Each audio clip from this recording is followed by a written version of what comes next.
guys, my name is Katie Nguyen and my econ project will be CHOPONOMICS. Today it's going to be a series of questions regarding if we should tax the wealthy or the rich, and we're going to get opinions from my peers. This is...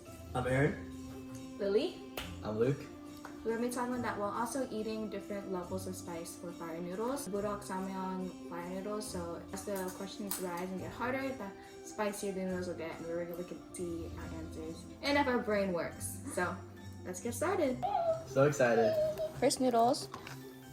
This is what they look like. Okay, we have waters with us just in case we die. This is just the intro noodles. There's not any questions or levels. Let's just like get to know each other. So this is the budok jajang noodles, and this is black bean noodles. So, and we're just gonna try it. A warm up for the rest of the noodles. All right, cheers. Oh, good spice. Oh no. Yeah, just reference. Me and Aaron, not good with spice. Not at all. It's interesting. The spice is building Oh, up. that's my bite. Oh my I don't know god. what it tastes like. It's an interesting flavor. Luke, are you finishing it? No, I took 3 noodles and I'm done. Actually? Yeah. Level 1, this is the cream carbonara. This is what it looks like. Our level 1, so this is the cream carbonara budok noodles. So what are our thoughts and opinions on the society and the economy as a whole currently? I think there's a lot of things like that are wrong in society in a way. There's so many like problematic things that are like going on in the world, and there's also like some things are more recognized than other things. For example, it could be like celebrity drama is more recognized and like global warming, climate change, and stuff like that. That's just in general. As for the economy, the system is quite smart for how it's like holding up our country. I just wish I understood it a little bit more, but that's why we have an economics class. What do you guys think? Want to add on? Yeah, I think a lot of the important stuff get recognized a lot. The else that I think about a lot is how, I was on the way to work earlier and I saw a billboard that said, "Our taxpayer dollars are funding a war that we don't want." I thought it's like a really big billboard, and I was like, yeah, well, I mean, we guess we do. The government taxes us for, what they think is good, and we don't really get a say into that. So it just made me think, like, who should really be deciding where our money goes? Like, should it be the president, political parties, or should maybe be economists? I think it should be us. Just a lot of money to spend. Not a lot of good ideas going on.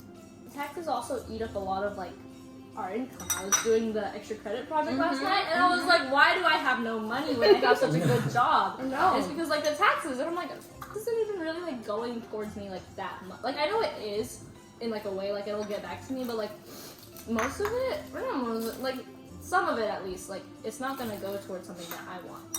It's like we also don't know where they exactly go. Yeah. So I don't know if it's just a me thing, but I feel like it's not advertised enough where our money goes and how it like actually helps us. Because right now we're just seeing us like taking away most of our money. I'm not sure what to add, but I guess it like in terms of prices of like items and stuff, I guess it's like inflation's not too bad at the moment, but like gas prices before were skyrocketing. So I have a receipt from Costco in my car.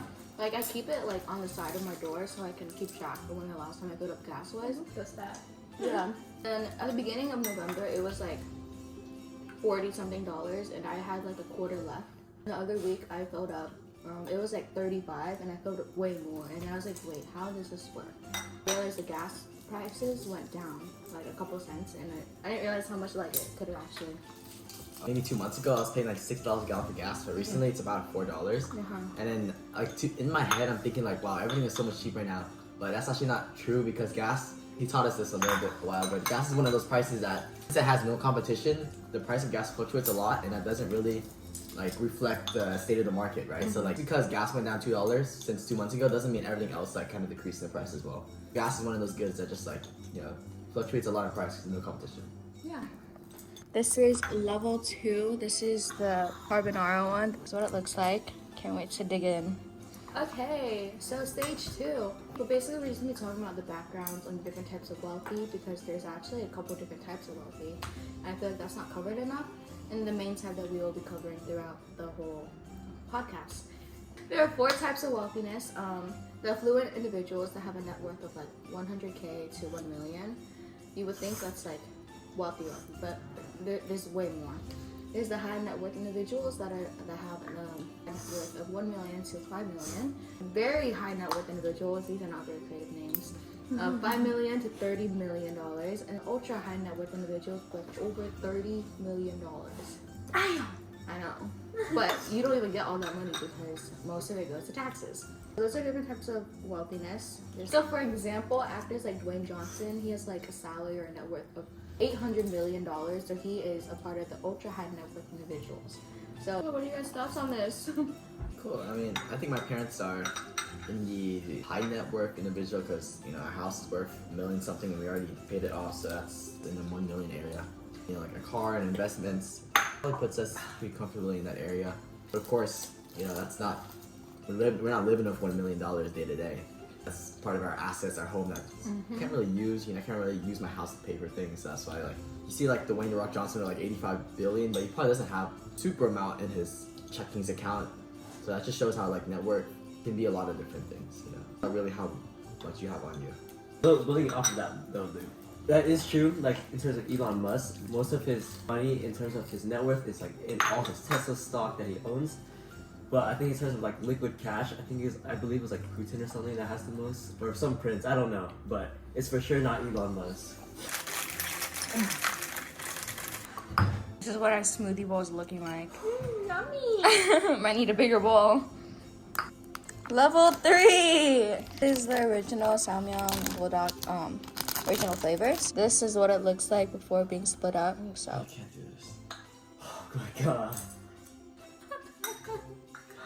okay, so income inequality. Income inequality is where like income is unevenly distributed throughout various types of groups. So like the higher groups have a lot more, and like some lower ones, be like lower class, don't get as much. The less equal the distribution, the greater the income quality.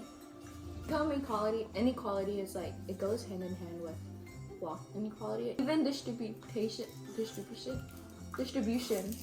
of wealth, you know. So some examples of this is like income gap, gender inequality, healthcare, and social class. Those are like the 4 main ones. A lot of us we're familiar with. For example, the wage gap in like women to men, for example, or people of color with like white people. You can see that there's a huge gap between like the money that they make.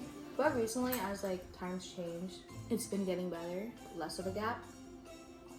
So, fun fact, millionaires like Mark Ruffalo, the Hulk, have a say in this, and people that make $1 million should be taxed a lot more than the lower classes, for example, because they don't even have much to begin with. So that means they had to like give up more than half their money. They barely get any money to spend on themselves or just to survive.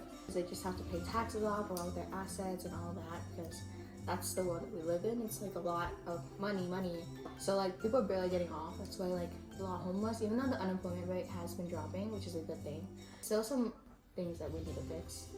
So a lot of actors think that should be taxed more, or some of them want to be taxed more. So the lower incomes do not have to be taxed that much, which I think is a really cool subject.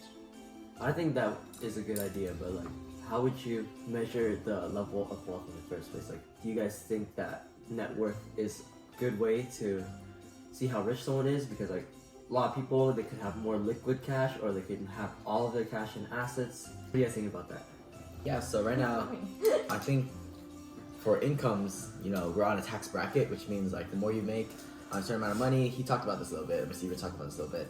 More money you make on a certain range of money, that's how you get taxed on, but that's a great way to show equality, right? If income was the only way your wealth could be measured. But of course, there's a bunch of different ways for wealth to be measured. You know, stocks, real estate, all that stuff, cars. But the funny thing about that stuff is that it's all taxed the same. So a millionaire's car is taxed the same as my car, you know, and that's not really fair because he has so much more money and then getting the same amount deducted from. So it's not like the income tax bracket situation where, you know, just because I make less than a millionaire, I get taxed less, which is more fair. We get taxed the same on real estate, all that kind of stuff, stocks. So it's just that it's a little unfair when it comes to like different measures of wealth. I agree if we can implement like a tax bracket system where the people who are making more money off real estate and stocks can get taxed more. Sounds good. Okay, we have one more level. Yippee! Yippee-ki-yay. This is the spiciest one, the 2X Bodak. This is what it looks like. This is also what our smoothie bowl is looking like. Okay, welcome to stage 4, the last stage. This is as high as I can find the noodles in my local area. Dig in, guys. Enjoy it while it lasts. Cheers, guys. Cheers. Good. Ooh. It's building up though. Yep, it's building up. In my nose already. Yeah. It's not that bad. Just wait for it to build. Look, how you doing? Not a spice for me. I mean, it kind of is, but not really. It's my stomach. I haven't had this in years. The big question, guys. Should the taxes on the wealthy increase or decrease? Increase. Increase. Because they have more money. Do you think your answer would change if you were wealthy? No. I don't think so, because I'd have so much money to give.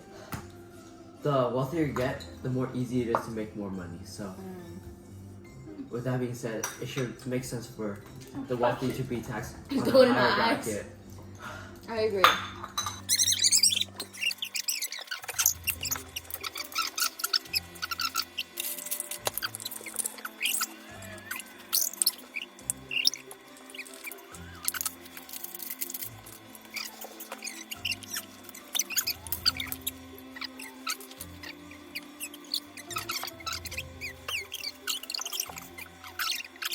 So that concludes the end of Choponomics for this episode. We showcase our noodles. I think this will be the end of the season. One hit wonder. That's it. That's what I'm feeling.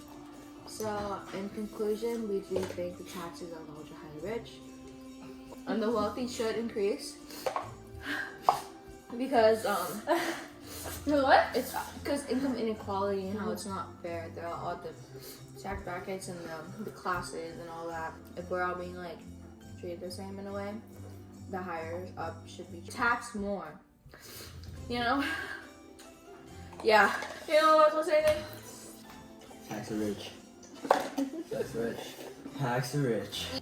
In conclusion, tax the rich. Tax the rich. Peace out and good night. Guys, it wasn't recording. I want to boo y'all. It wasn't recording. No way. You're lying.